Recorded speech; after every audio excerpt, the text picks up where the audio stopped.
आज का हमारा सवाल बहुत गहरा है कि MLM में दोस्त ग्राहक क्यों बन जाते हैं। आखिर MLM में खून से गहरे रिश्ते सौदा कैसे बन जाते हैं। जरा याद कीजिए उस चेहरे को। वो आपका बचपन का दोस्त था, वो इंसान जिसके साथ आपने स्कूल का टिफिन शेयर किया था, जिसके साथ डरते डरते आपने अपनी पहली सिगरेट छिपाकर पी थी, या जिसके साथ आपने अपने पहले प्यार, अपनी पहली क्रश की बात शेयर की थी। सच कहिए, बस वही तो आपका यार था। लेकिन आज जब आप उसे फोन करते हैं तो वो फोन नहीं उठाता, और अगर उठा भी ले तो उसकी आवाज में वो अपनापन नहीं होता। एक अजीब सी हिचकिचाहट होती है। वह बहाने बनाता है, भाई अभी बिजी हूं, बाद में बात करता हूं। क्यों? आखिर ऐसा क्या हो गया? क्या आपने उससे पैसे उधार मांगे थे और नहीं लौटाए? नहीं। क्या आपने उसके साथ कोई धोखा किया? नहीं। आपने तो बस उसे एक बिजनेस अपॉर्चुनिटी दिखाई थी। आपने तो बस उसे यह बताया था कि कैसे वो अपनी जिंदगी बदल सकता है। आप तो उसका भला चाहते थे, है ना? कम से कम आपको सेमिनार में यही बताया गया था। लेकिन सच कुछ और है। कड़वा सच ये है कि उस दिन आपने एक दोस्त को नहीं बल्कि एक प्रोस्पेक्ट को कॉल किया था। उस दिन उस टेबल पर दो दोस्त नहीं बैठे थे, एक सेल्समैन और एक कस्टमर बैठा था। नमस्कार, आज हम उस इंडस्ट्री के सबसे काले सच का पर्दाफाश करेंगे जो पैसे से ज्यादा रिश्तों की बलि मांगती है। आज हम बात करेंगे कि नेटवर्क मार्केटिंग या डायरेक्ट सेलिंग में आते ही आपके जिगरी दोस्त अचानक आपके डाउनलाइन या कस्टमर क्यों बन जाते हैं। जब आप नेटवर्क मार्केटिंग ज्वाइन करते हैं तो पहले ही हफ्ते में आपको एक काम दिया जाता है, लिस्ट मेकिंग। लिस्ट बनाना। आपका अपलाइन आपके पास बैठता है और कहता है अपने फोन के कॉन्टैक्ट लिस्ट में से उन 50-100 लोगों के नाम लिखो जिन्हें तुम जानते हो। इस लिस्ट को इंडस्ट्री की भाषा में वार्म मार्केट कहा जाता है। वार्म यानी गर्म, यानी वो लोग जिनके साथ आपके रिश्ते गर्मजोशी भरे हैं। आपके चाचा, मामा, चचेरे भाई, बचपन के दोस्त, पड़ोसी। आपको कहा जाता है कि इन लोगों को अप्रोच करना आसान है क्योंकि ये आप पर ट्रस्ट करते हैं, भरोसा करते हैं। यही वो पॉइंट है जहां बर्बादी का बीज बोया जाता है। इसे ध्यान से समझिएगा। बिजनेस और रिश्तों का बुनियादी नियम बिल्कुल अलग होता है। रिश्ते निस्वार्थ होते हैं। आप दोस्त के घर जाते हैं क्योंकि आपको उसकी याद आ रही है। बिजनेस स्वार्थ पर चलता है। आप क्लाइंट के पास जाते हैं क्योंकि आपको डील क्लोज करनी है। MLM का सिस्टम आपसे कहता है कि आप अपने रिश्तों के भरोसे को कैश में बदलो, पैसे में बदलो। इसे मोनेटाइजेशन ऑफ ट्रस्ट कहते हैं। जब आप अपने दोस्त को कहते हैं, भाई एक जबरदस्त प्लान है, शाम को मिलते हैं, तो आपका दोस्त आपसे मिलने आता है क्योंकि उसे आप पर भरोसा है। उसे लगता है आप उससे मिलने आए हैं, लेकिन आपकी जेब में प्लान का फोल्डर है और दिमाग में ये कैलकुलेशन चल रही है कि अगर ये जुड़ गया तो मेरा लेवल सिल्वर हो जाएगा। यहीं ठीक इसी पल आपने उस दोस्ती का कत्ल कर दिया, क्योंकि अब वो इंसान नहीं है, वो आपके लिए पीवी या बीवी है, सिर्फ एक नंबर है। इसे हम लेंस चेंज इफेक्ट कहते हैं, चश्मा बदलने का असर। नेटवर्क मार्केटिंग की ट्रेनिंग बहुत ही मनोवैज्ञानिक तरीके से डिजाइन की जाती है। धीरे धीरे बिना आपको पता चले आपको दुनिया को देखने का नजरिया बदल दिया जाता है। एक सामान्य इंसान जब किसी शादी या पार्टी में जाता है तो वो क्या सोचता है? अरे आज मजा करेंगे, पुराने दोस्तों से मिलेंगे, खाना खाएंगे। लेकिन एक ब्रेन वॉश नेटवर्कर जब पार्टी में जाता है तो वो क्या सोचता है? वो सोचता है यहां बहुत भीड़ है, कम से कम 5 नए नंबर मिल सकते हैं। वो जो कोने में खड़ा है उसके जूते घिसे हुए हैं, उसे पैसों की जरूरत है, वो मेरा परफेक्ट प्रोस्पेक्ट है। देख रहे हैं आप, इंसान अब इंसान नहीं रहा। हर व्यक्ति एक शिकार बन गया है, एक टारगेट बन गया है। आपको ट्रेनिंग में सिखाया जाता है, डोंट प्रीजज। किसी के बारे में पहले से मत सोचो। इसका मतलब यह है कि अपने पिता को भी मत छोड़ो, अपने गुरु को भी मत छोड़ो और अपने दूध वाले को भी मत छोड़ो। सबको प्लान दिखाओ। जब आपका दिमाग 24 घंटे हंटिंग मोड में रहता है, शिकार करने की स्थिति में रहता है, तो आपके अंदर से इमोशंस खत्म हो जाते हैं, हमदर्दी खत्म हो जाती है। आपको लगता है आप उनकी मदद कर रहे हैं। अपलाइन आपको यही रटाता है कि तुम उन्हें अमीर बनने का रास्ता दिखा रहे हो, तुम मसीहा हो। ये एक गॉड कॉम्प्लेक्स पैदा करता है। आपको लगता है कि आपके पास अमृत है और बाकी सब अज्ञानी हैं। इसीलिए जब आपका दोस्त मना करता है तो आपको बुरा नहीं लगता, आपको उस पर तरस आता है या गुस्सा आता है। आप सोचते हैं इसकी तो किस्मत ही खराब है। बस यही अहंकार, यही ईगो आपके और आपके दोस्त के बीच एक दीवार खड़ी कर देता है। तो दोस्तों, हमने अभी सिर्फ सतह को खुरचा है। हमने ये समझा कि कैसे सिस्टम आपको अपने ही लोगों का शिकारी बना देता है। आपको ट्रेनिंग में एक नियम रटाया जाता है, डोंट एक्सप्लेन जस्ट इनवाइट, यानी फोन पर कुछ मत बताओ, बस बुलाओ। आपको सिखाया जाता है कि अपने दोस्त से झूठ कैसे बोलना है। नहीं, वो इसे झूठ नहीं कहते, वो इसे कहते हैं क्यूरियोसिटी जगाना, जिज्ञासा पैदा करना। याद कीजिए, आपको क्या स्क्रिप्ट दी गई थी? आपको कहा गया था कि अपने दोस्त को फोन करो और कहो, भाई मैंने एक ई-कॉमर्स प्रोजेक्ट शुरू किया है, या हम एक इंटरनेशनल कोलैबोरेशन पर काम कर रहे हैं। अगर दोस्त पूछे, भाई ये चेन सिस्टम तो नहीं है, ये जोड़ने वाला काम तो नहीं है, तो आपको कसम दी जाती है कि सच नहीं बोलना है। आपको सिखाया जाता है कि सवाल के बदले सवाल करो। आपको कहना है, तुझे ऐसा क्यों लगता है, या क्या तुझे लगता है मैं ऐसा काम करूंगा? सोचिए, जिस दोस्ती की नींव ही झूठ पर रखी जा रही हो, वो रिश्ता भला कैसे बच सकता है? आप अपने दोस्त को कॉफी पीने बुलाते हैं, लेकिन असल में आप उसे एक जाल में फंसा रहे हैं। फिर आता है अगला स्टेप, द एम्बुश, यानी घात लगाकर हमला करना। आपका दोस्त सोचता है कि वो सिर्फ आपसे मिलने आ रहा है, लेकिन जब वो कैफे पहुंचता है तो देखता है कि आप अकेले नहीं हैं। आपके साथ एक और आदमी है, सूट बूट में, जिसे आप अपना सीनियर या मेंटर कहते हैं। अब यहाँ एक बहुत ही गहरा मनोवैज्ञानिक खेल खेला जाता है, जिसे कहते हैं एडिफिकेशन। आपको सिखाया जाता है कि अपने दोस्त के सामने उस सीनियर की भगवान की तरह तारीफ करनी है। सर बहुत बिजी रहते हैं, सर लाखों कमाते हैं, सर का टाइम मिलना बहुत मुश्किल है। इससे होता क्या है? इससे आपका दोस्त, जो आपके बराबर था, अचानक खुद को छोटा महसूस करने लगता है। उसे लगता है कि वो दो सफल लोगों के बीच में फंसा हुआ एक नाकाम इंसान है। ये प्रेशर कुकर जैसी स्थिति होती है, उसे घेर लिया गया है। अब वो सीनियर आपके दोस्त को प्लान दिखाता है, गोले बनाता है, लाखों के सपने दिखाता है, और आप वहां बैठकर सिर्फ सिर हिलाते हैं। आपका दोस्त आपकी आंखों में देखता है मदद की उम्मीद में। वो इशारों में कहना चाहता है, भाई ये कहां फंसा दिया, मुझे जाना है। लेकिन आप उसकी तरफ नहीं देखते, आप सीनियर की तरफ देखते हैं। उस पल आपके दोस्त को एहसास होता है कि आप उसकी टीम में नहीं हैं, आप उस अजनबी की टीम में हैं। भरोसा टूटने की आवाज भले ही नहीं आती, लेकिन वो सबसे तेज होती है। अब मान लीजिए, प्लान देखने के बाद आपका दोस्त मना कर देता है। वो कहता है, भाई मेरे पास पैसे नहीं हैं, या मुझे ये पसंद नहीं है। यहीं पर रिश्तों की असली हत्या होती है। नेटवर्क मार्केटिंग में एक बहुत जहरीला शब्द इस्तेमाल होता है, ड्रीम स्टीलर्स, सपने चुराने वाले।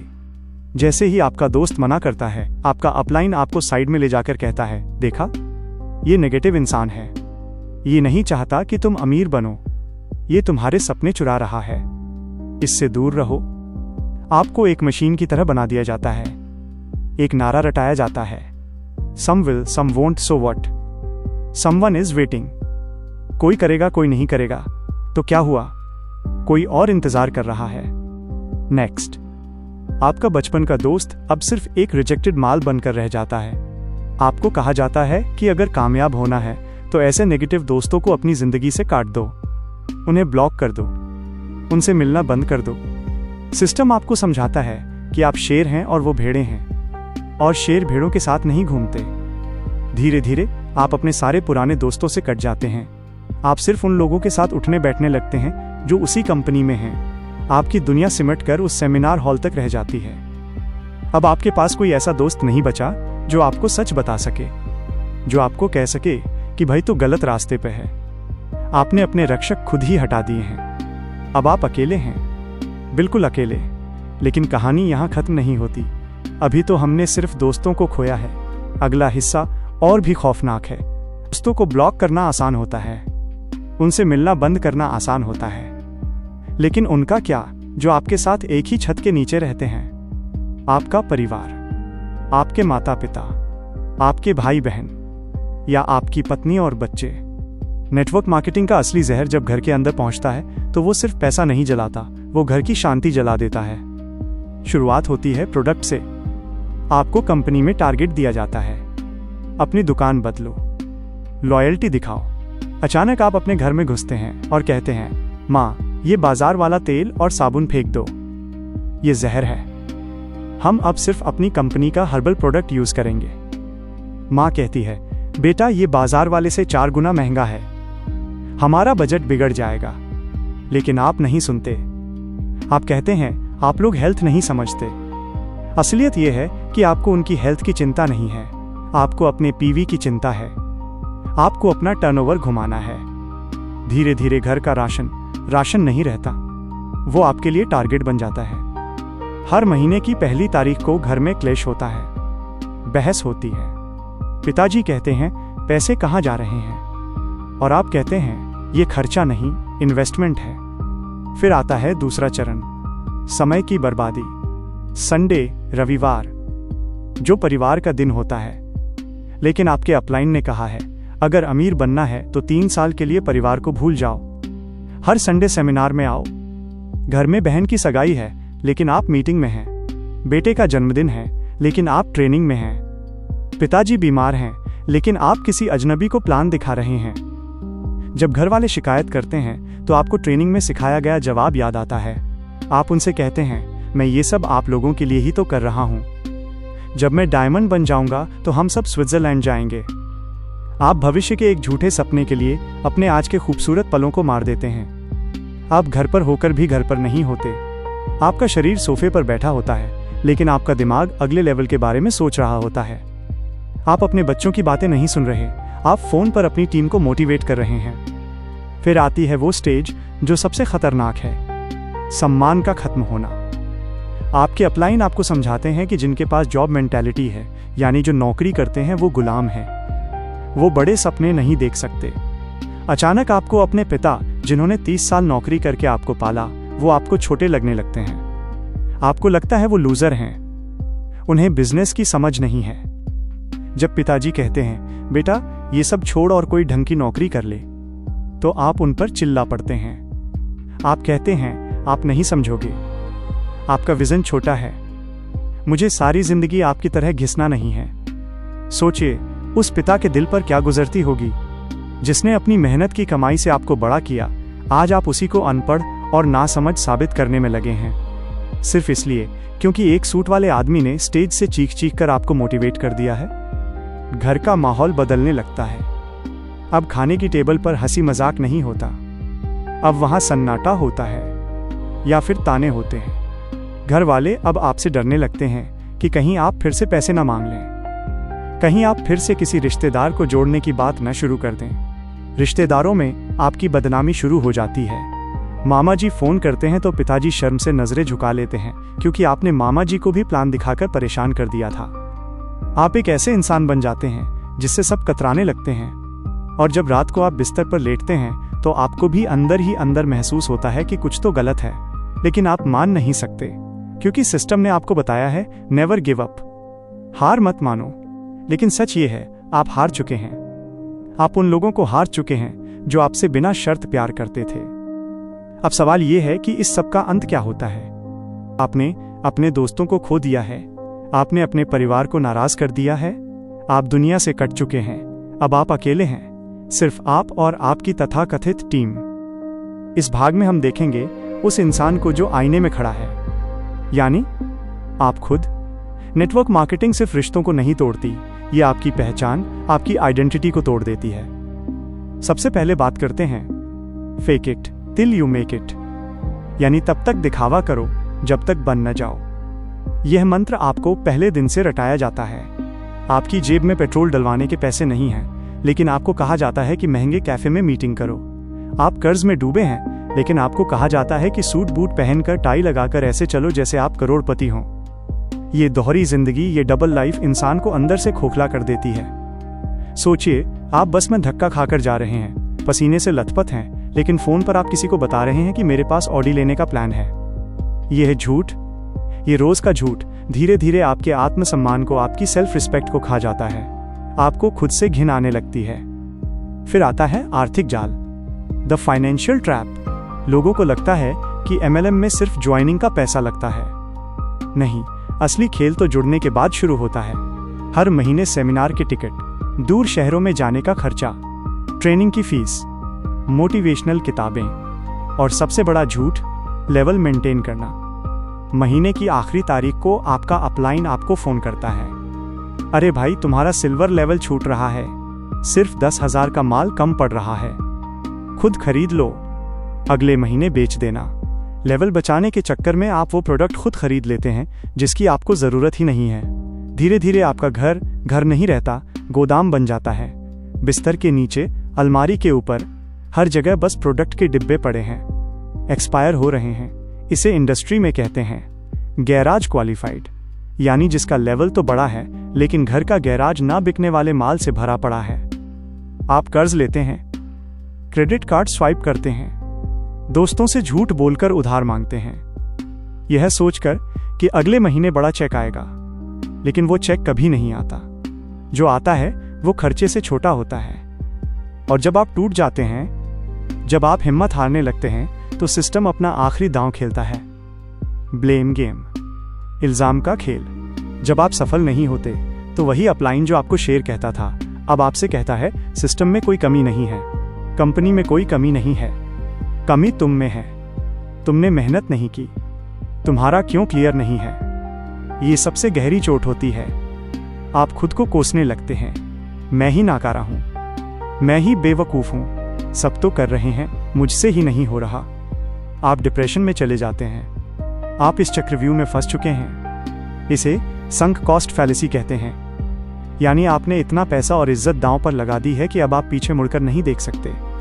वापस जाएं तो किसके पास? दोस्त तो रहे नहीं, परिवार ताने मारेगा, और आगे सिर्फ अंधेरा है। आप एक जिंदा लाश बनकर रह जाते हैं, जो रोज सुबह उठकर मोटिवेशनल वीडियो देखता है ताकि वो अपने टूटे हुए मन को जबरदस्ती खड़ा कर सके। क्या इस नर्क से निकलने का कोई रास्ता है? क्या इस बर्बादी के बाद जिंदगी फिर से पटरी पर आ सकती है? हाँ, रास्ता है, और वो रास्ता बहुत आसान है, बस हिम्मत चाहिए। अगले और आखिरी भाग में हम बात करेंगे आज़ादी की, इस पिंजरे को तोड़ने की और अपनी खोई हुई जिंदगी को वापस पाने की। वो सबसे जरूरी हिस्सा है, उसे मिस मत करना। अब तक हमने दर्द, अपमान और नुकसान की बात की। अब वक्त है मरहम लगाने का। अब वक्त है उस पिंजरे को तोड़ने का और खुली हवा में सांस लेने का। अगर आप नेटवर्क मार्केटिंग छोड़ने की सोच रहे हैं या छोड़ चुके हैं, तो सबसे पहले आपको एक डर सता रहा होगा, खालीपन। जब आप इस इंडस्ट्री से बाहर आते हैं तो अचानक आपका फोन बजना बंद हो जाता है। वो अपलाइन, वो मेंटर्स जो कल तक आपको भाई भाई कहते थे, वो अचानक आपको ब्लॉक कर देंगे। वो आपको भगोड़ा और लूजर कहेंगे। ग्रुप से आपको निकाल दिया जाएगा। आपको अचानक बहुत अकेलापन महसूस होगा, क्योंकि पिछले कुछ सालों में आपने बाहरी दुनिया से नाता तोड़ लिया था और अब अंदर की दुनिया ने आपको बाहर फेंक दिया है। इस दौर को विथड्रॉल सिम्टम्स कहते हैं। जैसे नशा छोड़ने पर तकलीफ होती है, वैसे ही ये नशा उतरने की तकलीफ है। लेकिन घबराइए मत, ये अकेलापन आपकी आज़ादी की पहली निशानी है। सबसे पहले अपने दिमाग से इस झूठ को निकाल दीजिए कि क्विटर्स नेवर विन, छोड़ने वाले कभी जीतते नहीं। ये सबसे बड़ा झूठ है जो आपको रटाया गया है। अगर आप एक गलत ट्रेन में बैठे हैं तो अगले स्टेशन पर उतर जाना समझदारी है, हारना नहीं। एक डूबते हुए जहाज को छोड़ना कायरता नहीं, बल्कि साहस है। तो अब क्या करें? जिंदगी को दोबारा पटरी पर कैसे लाएं? पहला कदम, माफी। ये सुनने में मुश्किल लगता है, लेकिन ये सबसे कारगर है। उन दोस्तों को, उन रिश्तेदारों को फोन कीजिए जिनसे आपने झगड़ा किया था।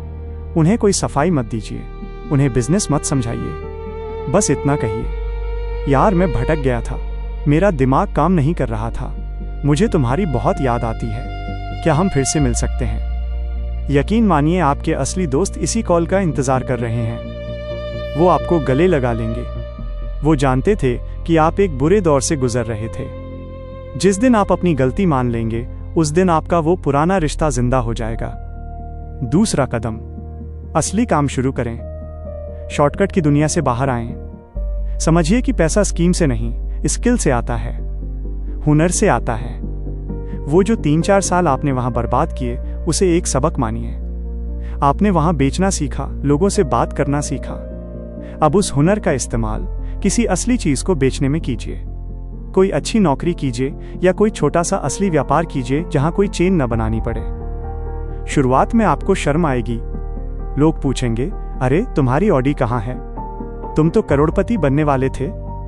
इस ताने को चुपचाप पी जाइए, ये आपकी सजा है। सर झुकाकर मेहनत कीजिए, असली कामयाबी शोर नहीं मचाती, असली कामयाबी शांति देती है। 2 साल बाद जब आप अपनी मेहनत की कमाई से एक छोटी सी बाइक भी लेंगे तो उस बाइक की खुशी उस ऑडी के सपने से हजारों गुना ज्यादा होगी, क्योंकि वो सच होगी, वो आपकी होगी। और आखिरी बात, खुद को माफ कीजिए। आप लालची नहीं थे, आप बस अपनी और अपने परिवार की जिंदगी बदलना चाहते थे। आपका इरादा गलत नहीं था, बस रास्ता गलत था। खुद को कोसना बंद कीजिए। आप एक विक्टिम थे, एक शिकार थे, लेकिन अब आप एक सर्वाइवर हैं। उस आईडी नंबर से बाहर निकलकर देखिए, आप एक बहुत खूबसूरत इंसान हैं। वो सिस्टम आपकी पहचान नहीं था, आप अपनी पहचान खुद हैं। जागने में कभी देर नहीं होती। आज अभी इसी वक्त उस बोझ को अपने कंधों से उतार फेंकिए। गहरी सांस लीजिए। देखिए, दुनिया अब भी बहुत खूबसूरत है और आपके अपने बाहें फैलाकर आपका इंतजार कर रहे हैं। घर वापस आ जाइए। इस सीरीज को देखने के लिए आपका शुक्रिया। अगर आपको लगता है कि इस वीडियो ने आपकी या किसी और की आंखें खोली हैं, तो इसे शेयर जरूर कीजिएगा। शायद आपका एक शेयर किसी की जिंदगी, किसी का घर टूटने से बचा ले। धन्यवाद और जय हिंद।